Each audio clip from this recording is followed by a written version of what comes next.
ಉತ್ತರ ಕರ್ನಾಟಕ ನ್ಯೂಸ್ಗೆ ಸ್ವಾಗತ. ನಾನು ರಾಣಿಕೋಟೆ. ಉಚ್ಚ ನ್ಯಾಯಾಲಯ ತೀರ್ಪು ಸ್ವಾಗತ ಮಾಡ್ತೇನೆ. ಸತ್ಯಮೇವ ಜಯತೆ. ವಿರೋಧ ಪಕ್ಷಗಳು ದುರುದ್ದೇಶವಾಗಿ ಆಡಳಿತವನ್ನು ಬುಡಮೇಲು ಮಾಡೋದಕ್ಕೆ ಮುಂದಾಗಿತ್ತು. ಹೊಟ್ಟೆ ಕಿಚ್ಚಿನಿಂದ ಮಾಡಿದ ಆರೋಪಕ್ಕೆ ನ್ಯಾಯಾಲಯ ತಕ್ಕ ಉತ್ತರ ನೀಡಿದೆ ಎಂದು ಕಲಬುರಗಿಯಲ್ಲಿ ಸಚಿವ ಈಶ್ವರ್ ಖಂಡ್ರೆ ಹೇಳಿದ್ದಾರೆ. ಮಾಧ್ಯಮದವರೊಂದಿಗೆ ಮಾತನಾಡಿದ ಅವರು, ಸಿದ್ದರಾಮಯ್ಯ ಪಾತ್ರ ಯಾವುದೇ ರೀತಿಯಲ್ಲಿ ಇಲ್ಲ ಅಂತ ಹೇಳಿದ್ದೇವೆ. ಇಲ್ಲಿವರೆಗೆ ಅವರ ಪಾತ್ರ ಏನಾದರೂ ಇದೆ ಅಂತ ಸಾಕ್ಷಿ ಇದೆನಾ ಎಂದು ಪ್ರಶ್ನಿಸಿದರು. ಇದೇ ವೇಳೆ ಮಾತನಾಡಿದ ಅವರು, ಪೋಕ್ಸೋ ಪ್ರಕರಣದಲ್ಲಿ ಯಡಿಯೂರಪ್ಪಗೆ ರಿಲೀಫ್ ಪ್ರಕರಣ ಕುರಿತು ಪ್ರತಿಕ್ರಿಯೆ ನೀಡಿದ ಅವರು, ಯಡಿಯೂರಪ್ಪ ಅವರು ಕ್ರಿಮಿನಲ್ ಪ್ರಕರಣ ಇದೆ, ತನಿಖೆ ನಡೆಯುತ್ತೆ, ಪ್ರಕರಣ ಬಗ್ಗೆ ಯಾವುದೇ ಮಾಹಿತಿ ಇಲ್ಲ ಎಂದು ಈಶ್ವರ್ ಖಂಡ್ರೆ ಹೇಳಿದರು.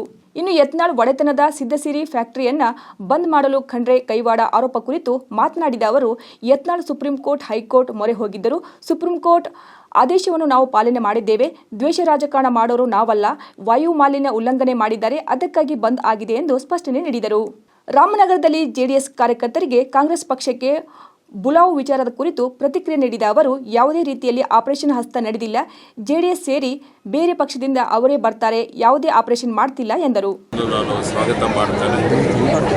ಸತ್ಯಮೇವ ಜಯತೆ. ಏನು ಲೋಕಾಯುಕ್ತ ತನಿಖೆ ನಡೀತಾ ಇದೆ.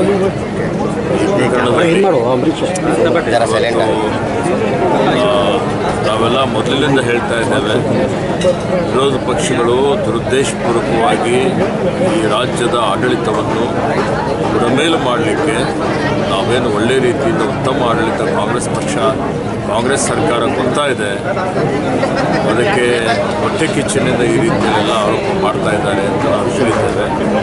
ಅದು ಈಗ ಸತ್ಯ ಅಂತೇಳಿ ಹೇಳಿ ಇವತ್ತು ಉಚ್ಚ ನ್ಯಾಯಾಲಯನೇ ತೀರ್ಪನ್ನು ಕೊಟ್ಟಿದೆ. ಆ ತೀರ್ಪು ನಾನು ಸ್ವಾಗತ ಮಾಡ್ತೇನೆ.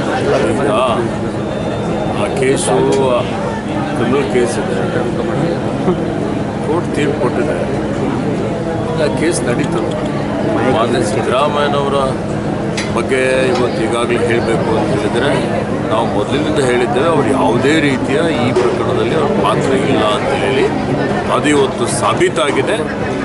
ಅದಕ್ಕೆ ನಾನು ಹೇಳ್ತಾ ಇರ್ತಕ್ಕಂಥದ್ದು ಸತ್ಯಕ್ಕೆ ಜಯ ಆಗಿದೆ. ಅಲ್ಲ ಸರ್, ಪಾತ್ರ ಇಲ್ಲ ಅಂತಲ್ಲ, ತನಿಖೆಯನ್ನು ಸಿಬಿಐ ಕೊಟ್ಟಿಲ್ಲ ಅಷ್ಟೇ. ತನಿಖೆ ಇಲ್ಲಿಂದ ನಡೆಸಬೇಕು ಅಂತ ಹೇಳಿದ್ದಾರೆ. ಇಲ್ಲಿವರೆಗೆ ಅವರ ಪಾತ್ರ ಏನಾದರೂ ಇದೆ ಅಂತ ಸಾಬೀತಾಗಿದೆ. ಉಚ್ಚ ನ್ಯಾಯಾಲಯಕ್ಕೂ ಹೋಗಿದ್ದರು. ಸರ್ವೋಚ್ಚ ನ್ಯಾಯಾಲಯದ ತೀರ್ಪನ್ನು ನಾವು ಇವತ್ತು ಅನುಷ್ಠಾನಕ್ಕೆ ತರ್ತಾ ಇದ್ದೇವೆ. ಅಲ್ಲಿ ಹೋಗಿ ತಗೋಬೇಕಾಗಿದೆ. ಯಾವುದೇ ರೀತಿಯ ವೈಯಕ್ತಿಕ ಆಗಲಿ ಅಥವಾ ನೇರವಾಗಿ ದೇಶ ರಾಜಕಾರಣ ಆಗಲಿ ನಾವು ಮಾಡುವಂಥವ್ರಲ್ಲ. ಕಾನೂನುಬದ್ಧವಾಗಿ ಕ್ರಮಬದ್ಧವಾಗಿ ನಾವು ಕ್ರಮವನ್ನು ತೆಗೆದುಕೊಳ್ತೇವೆ. ಆ ನಿಟ್ಟಿನಲ್ಲಿ ಏನು ಮಾಲಿನ್ಯ ನಿಯಂತ್ರಣ ಮಂಡಳಿಯವರು ಅವರ ಒಂದು ಮಾನದಂಡ ಏನಿದೆ ಅದು ಪೂರೈಕೆ ಮಾಡಿಲ್ಲ, ಎಲ್ಲ ಕಡೆ ಮಾಲಿನ್ಯ ಆಗ್ತಾ ಇದೆ ಅಂತ ಹೇಳಿ ಅವರು ಒಂದು ಕ್ರಮವನ್ನು ತೆಗೆದುಕೊಂಡಿದ್ದಾರೆ.